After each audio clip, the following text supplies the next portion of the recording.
निम्नलिखित में से कौन सी पश्चिमी हिंदी की बोली नहीं है? पश्चिमी हिंदी की बोली आपकी नहीं है।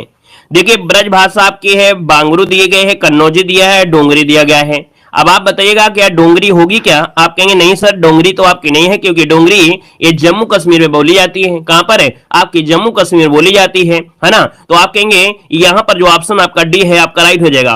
एक बात याद रखिए, जो डोंगरी आपकी है, डोंगरी ये भारतीय संविधान के 8वीं अनुसूची में आपकी शामिल है। ये पंजाब में और आपकी हिमाचल प्रदेश के कुछ क्षेत्रों में आपकी बोली जाने वाली आपकी भाषा है। अगला क्वेश्चन दिया गया है, देवनागरी लिपि में स्वर वर्णों की संख्या कितनी होती है? देखो देवनागरी लिपि में, देवनागरी में हम ही लोग तो लिखते पढ़ते हैं, अर्थात जो हमारी हिंदी है देवनागरी में है। अब इसमें स्वर कितने होंगे? तो आप कहेंगे सर स्वर होंगे कितने? 11 ही बताना है। आपका आंसर बनेगा ए नंबर राइट हो जाएगा, याद रखिएगा। ठीक है ना? अंक और आहा को छोड़ दीजिए, बाकी सब कुछ वही होता है। अगला दिया रैमन पानी राखिए, बिन पानी सब सुन, पानी गए न उबरे, मोती मानुष चुन। यहाँ पर दोहे में पूछा अलंकार क्या है? तो देखो यहाँ पर रूपक अलंकार आपका होगा नहीं, यहाँ पर उपमा अलंकार आपका है नहीं है, उत्प्रेक्षा अलंकार में मन मानो जन जानू होता है, ये नहीं है। अब बचा आपका ए नंबर है आपका श्लेष हो जाएगा। श्लेष मतलब होता है जब शब्द एक दिया गया हो और उसके अर्थ अनेक निकले, जैसे पानी के यहाँ पर 3 अर्थ निकल रहे हैं, पानी के 3 अर्थ आपके निकल रहे हैं, अर्थात शब्द एक अर्थ अनेक। श्लेष का मतलब ही होता है चिपका हुआ, है ना? उसके क्या है, उनके उससे वर्णों को निकालना है, क्योंकि ये चिपके हैं। अर्थात यहाँ पर मोती में चमक है ना? मनुष्य में प्रतिष्ठा और चूने में पानी, अर्थात तीनों के लिए जरूरी है आपका एमपी पॉइंट। ठीक है, आगे बढ़िए। क्वेश्चन दिया गया है श्लेष अलंकार होता है। श्लेष अलंकार क्या होता है? श्लेष अलंकार तो ये क्या है? आप कहेंगे सर शब्दालंकार है ना? शब्दालंकार हो जाएगा। यहाँ पर आंसर आपका बनेगा, यहाँ पर ए नंबर राइट हो जाएगा, शब्दालंकार हो जाएगा। ठीक है ना? यहाँ पर अगला क्वेश्चन आपसे कह रहा है जलवायु शब्द निम्नलिखित में से किस समास का उदाहरण है? जलवायु शब्द में किस समास का उदाहरण है? क्वेश्चन आपका 5 है। जलवायु में आपसे पूछा है समास। अच्छा क्वेश्चन दिया गया है। देखिए जलवायु आपके देखा जाए तो 2 चीजों से आपका बना है ना? यहां पर जलवायु शब्द जो आपका दिया है, यहां पर दोनों ही जल और वायु, अर्थात यहां पर दोनों ही पद प्रधान हैं, और जब दोनों ही पद प्रधान होते हैं तो आपका जवाब होता है द्वंद्व समास होता है। जैसे जलवायु है पाप पुण्य है, जीवन मरण है यश अपयश हो गया, ये आपका आंसर आपका बनेगा ए नंबर। अगला क्वेश्चन दिया गया है कि समान अधिकरण शब्दों के मध्य किस विराम चिन्ह का प्रयोग करते हैं? समान अधिकरण मतलब हमने आपको बताया था कि भैया समान अधिकरण में जो आपका शब्द होता है वो कौन सा होता है। चलिए यहां पर जवाब देना है। क्वेश्चन नंबर आपका 6 दिया गया है, बिल्कुल सही आपका जवाब आ गया है। याद रखिए समान अधिकरण शब्दों के मध्य अल्प विराम होता है। क्या होता है? अल्प विराम होता है। अल्प जो कि ऑप्शन आपका बी, अल्प मतलब होता है थोड़ा, बिल्कुल थोड़ा से आपको रुकना है, याद रखिएगा।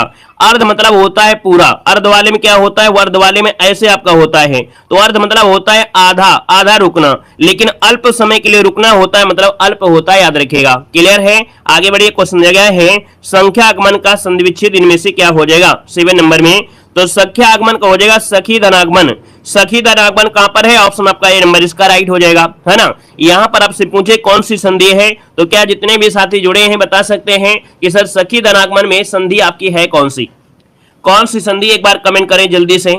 सखी धनागमन यहां पर बिल्कुल सही है, यर्ण संधि हो जाएगा, यर्ण संधि आपकी है, याद रखिएगा। अगला दिया है कि कक्षा 10 के छात्र ने अपना अनुपस्थिति दंड माफ करने के लिए प्रधानाध्यापक को पत्र लिखा, उसका यह पत्र किस वर्ग में आएगा? आप लोगों को हमने पत्र लेखन पढ़ा दिया है ना? नहीं देखा है तो आप लोग देख लीजिएगा।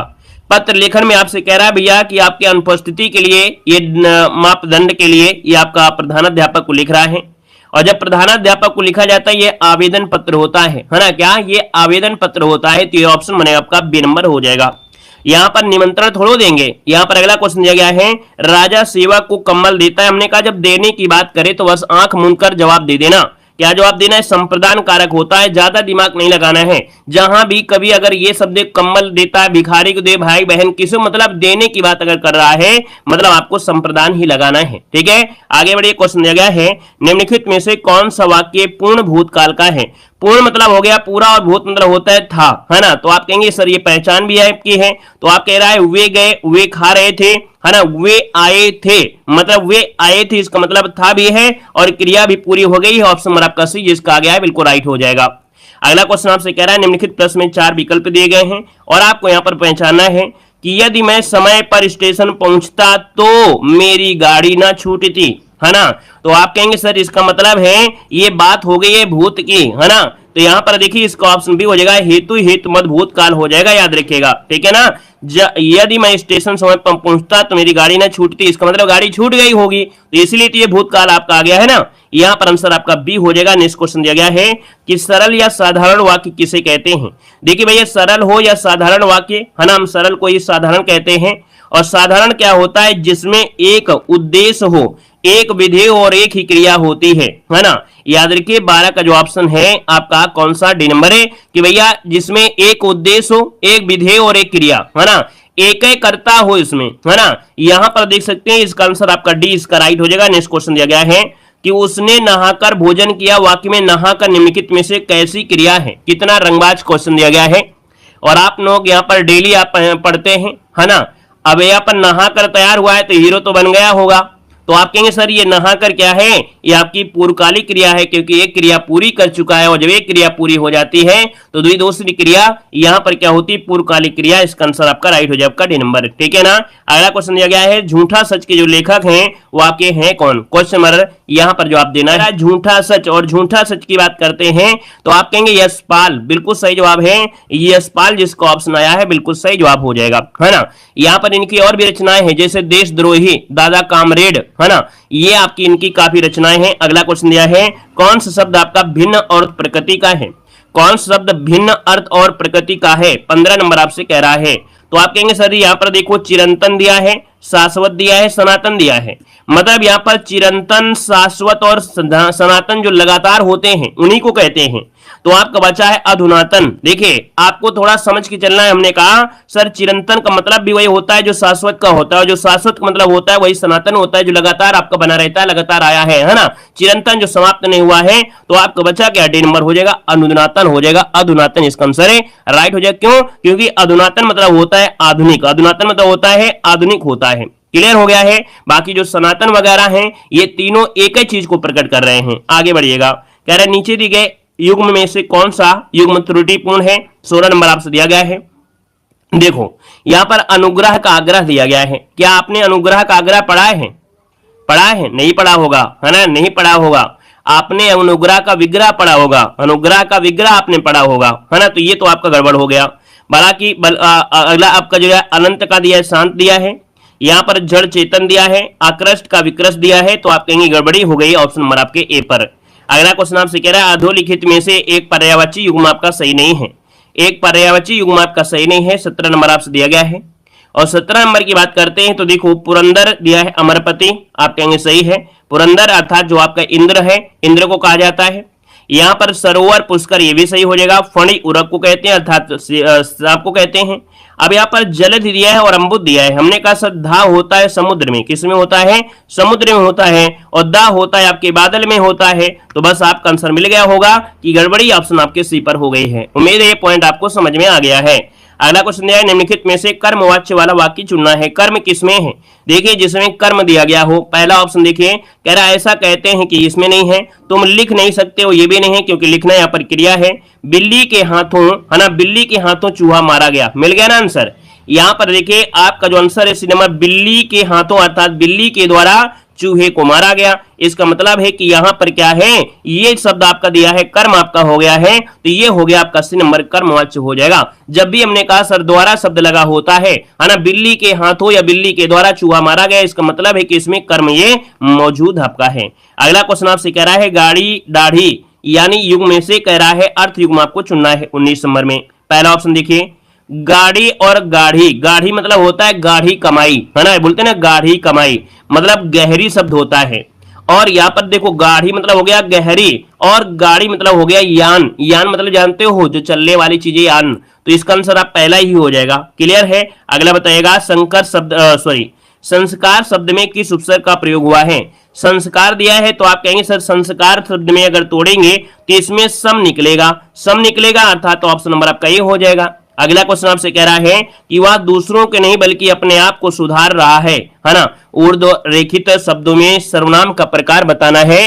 दोस्तों ये बताइए कि भैया वो अपने आप दिया है। जब अपने आप दिया है तो आप कहेंगे सर ये तो अपने खुद के लिए बात हो रही है, निजवाचक, इसका आंसर राइट हो जाएगा। अगला क्वेश्चन आपसे कह रहा है निम्नलिखित में से कौन सा संवृत आपका है, कौन सा स्वर संवृत आपका दिया गया है। संवृत की पहचान करना है और यहाँ पर आपको जवाब देना है। संवृत स्वर होते क्या हैं, ये आपको बेसिक वाली क्लास में पढ़ाया गया है ना, कि भैया संवृत स्वर होते हैं जिनके उच्चारण में मुख अर्थात जो विवर होता है लगभग बंद सा रहता है। छोटी ई, बड़ी ई, छोटा ऊ, बड़ा ऊ, ये जो आपके आते हैं। तो आप कहेंगे सर 22 नंबर का जो ऑप्शन है यहाँ पर आपका ये वाला जो ऑप्शन आपका सी वाला दिया है, बिल्कुल सही जवाब इनमें से राइट हो जाएगा। यहाँ पर आगे बढ़े, क्वेश्चन दिया गया है हिंदी में बा ध्वनि जो आपकी क्या है। जो बा ध्वनि है, बा ध्वनि आपका देखिए ओष्ठ ध्वनि हो जाएगा, है ना। पा, फा, बा, भा, देखिए जब पा बोल रहे हैं दोनों ओठ आपस में मिल रहे हैं, अर्थात ये हो गया ओष्ठ ध्वनि। अगला है वा वर्ण क्या है, वा वर्ण पूछा गया है। वह जो होता है किसमें होता है, तो वह होता है दंतोष्ठ में होता है, हमने आपको पढ़ाया भी था, है ना। वह जो होता है ये आपके दंतोष्ठ में होता है, क्योंकि इसका उच्चारण निचले होठों के साथ साथ दांतों से मिलता है ना, इसलिए ये दंतोष्ठ हो जाता है। अगला दिया गया वह स्त्री जिसका पति परदेश या विदेश गया हो, उसके लिए शब्द क्या बोलते हैं। यहाँ पर 25 नंबर में तो आप कहेंगे सर गया हो अर्थात प्रेषित पतिका, क्या है, प्रेषित पतिका हो जाएगा, प्रेषित पतिका हो जाएगा, ठीक है ना। चलिए अगला क्वेश्चन, ये अच्छा ये क्या दिया गया है, ये क्या है, ये जो शब्द आपका दिया है बी वाला, तो भैया ये जो आपका होता है क्या कि वह स्त्री जिसका पति विदेश जाने को हो और उसके वियोग की कल्पना से दुखी हो जाए, तो उसको बोल देते हैं प्रवत्यः पतिका बोल देते हैं, ठीक है। जब दुखी होती है, बहुत लोग दुखी नहीं होते हैं। अगर मतलब स्त्री का पति अगर दारू पीता होगा, है ना, दारू पीता होगा, तो आप बताइए वो स्त्री तो कहेगी जितनी जल्दी यहाँ से चला जाए तो ठीक है, नहीं तो गेहूं बेच डालेगा, तो वो तो आज दुखी नहीं होगी, है ना। लेकिन भैया वास्तविकता में देखा जाए दुखी तो होता ही है। तो ये जो शब्द होता है कि जो दुखी शब्द होता है ना, वियोग के कारण दुखी है,